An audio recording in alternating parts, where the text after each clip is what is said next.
Эрчүүдэд нийтлэг тохиолдог нэгэн асуудал бол простатит буюу түрүү булчирхайн өрөвсөл юм. Ялангуяа бактери бус хэлбэр нь өнөө цагт бүр 30 гаруй насныханд ч илүү тохиолдог болжээ. Гэхдээ хурц бактериэр үүссэн простатит маш цөөн тохиолдог. Өндөр халуурах, хүчтэй өвдөх, шээс гарахад шатах мэдрэмж илэрдэг. Гэвч дийлэнх эрчүүдэд гардаг хэлбэр нь төмсөг орчмын өвдөлт, шулуун гидс орчмын өвдөлт, шээсний урсгал муудах, ойр ойрхон шээх зэрэг шинж тэмдгүүд юм. Учир нь шээсний суваг түрүү булчирхаагаар дамждаг бөгөөд булчирхаа өрөвсгөд сувгийг дарж урсгалыг муутгана. Зарим тохиолдолд антибиотик шинж тэмдгийг намдааж болох ч үндсэн шалтгааныг арилгадаггүй.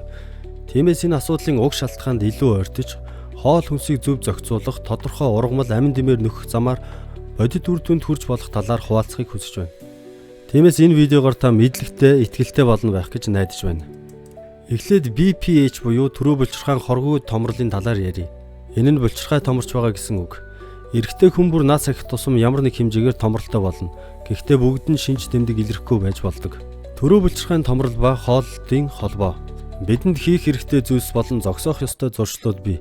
Ингэснээр шинж тэмдэггүй болж эргэн эрүүл мэдрэмжтэй байж чадна. Түрүү булчирхайн томрол ихэвчлэн 35-аас 40 наснаас хойш илэрч эхэлдэг. Мөн гэр бүлийн удамшил, 2 дугаар хэлбэрийн чихрийн шижин, дасгал хөдөлгөөний дутагдал, бэлгийн сулрал зэрэг хүчин зүйлсийн нөлөөтэй. Яагаад ийм зүйл тохиолдог нь бүрэн тодорхой болоогүй ч олон хүчин зүйлс бий. Түрүү булчирхай томорсон байсан ч түүнд нөлөөлж өрөвсөл үүсгэж буй гол шалтгаан бол бидний хийж буй буруу зүйлс. Энд онцлог зүйл нь цусан дахь инсулин хит ихтэх явдал.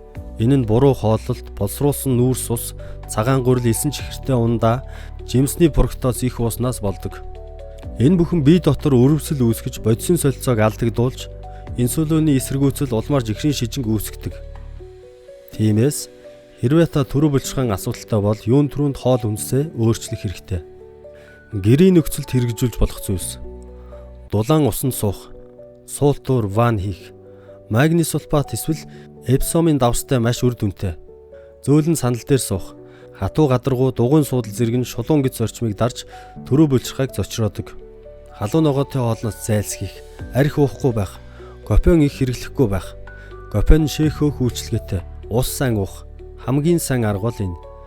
Дасгал хөдөлгөөн маш чухал. Аэробик дасгал стресс бууруулах, бясалгал, йог. Эрүүл жим барих нь маш чухал. Илүүл жинтэй байх нь эрсдлийг нэмэгдүүлдэг. Чухал эрдэс ба нэмэлтүүд. Цайр буюу зинк нь түрүү булчирхайд маш хэрэгтэй. Бөөрөлцөг нь хясаа зэрэг цайр ихтэй хүнснээс авах боломжтой. Простатитын ихэнх тохиолдол бактериас шалтгаалаагүй. Бие дотох өрөвсөлтэй холбоотой. Тиймээс хооллолт, гидсний эрүүл мэндэд анхаарах хэрэгтэй. Пробиотикоо нэмэх, эсгсэн хүнс, кимчи, йогурт, комбуча гэх мэт.